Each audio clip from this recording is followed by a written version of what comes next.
কেকেআরের গৌতম গম্ভীর আসার পরে কেকেআরের ভাগ্য খুলে গেল। হ্যাঁ বন্ধুরা, আপনারা সকলে জানেন কেকেআরের গৌতম গম্ভীর আসার পরেই কিন্তু কেকেআরের ভাগ্য খুলে গেল। কারণ গৌতম গম্ভীর এর আগে যখন লখনৌর কাছে ছিল 2 বছর, তো লখনৌ 2 বছরই কিন্তু প্লে অফের জন্য কোয়ালিফাই করে নিয়েছিল।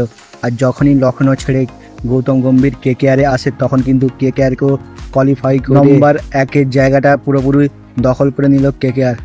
তো বন্ধুরা, আজ এই ভিডিওর মাধ্যমে গৌতম গম্ভীর ও কেকেআরকে নিয়ে কথা বলবো। যারা আমার চ্যানেলে প্রথমবার এসেছেন চ্যানেলটিকে সাবস্ক্রাইব করে দেবেন। আপনারা যদি কেকেআরের ফ্যান হন তাহলে ভিডিওটিকে একটি লাইক করবেন।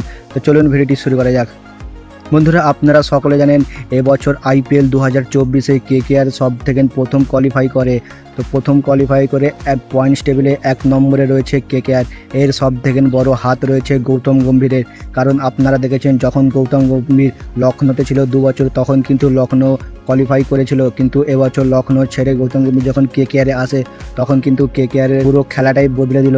কারণ আপনারা দেখেছেন কেকেআরের 2 বিধ্বংসী অলরাউন্ডার রাসেল ও নারায়ণ গত কয়েক বছর ধরে ফর্মে ছিল না, কিন্তু গৌতম গম্ভীর আসার পর থেকে রাসেল ও নারায়ণও বিধ্বংসী পারফরমেন্স করছে। আর কেকেআরের প্রত্যেক প্লেয়ারই ভালো খেলছে। তো এর সব থেকে বড় হাত রয়েছে গৌতম গম্ভীরের কাছে।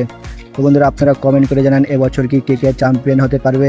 তো এরকমই ক্রিকেট নিউজ আপডেট সবার আগে পেতে চ্যানেলটিকে সাবস্ক্রাইব করে দেবেন। আর আপনারা যদি কেকেআরের ফ্যান হন তাহলে ভিডিওটিকে একটি লাইক করবেন। আবারও অন্য কোনো ভিডিওতে দেখা হবে। ধন্যবাদ।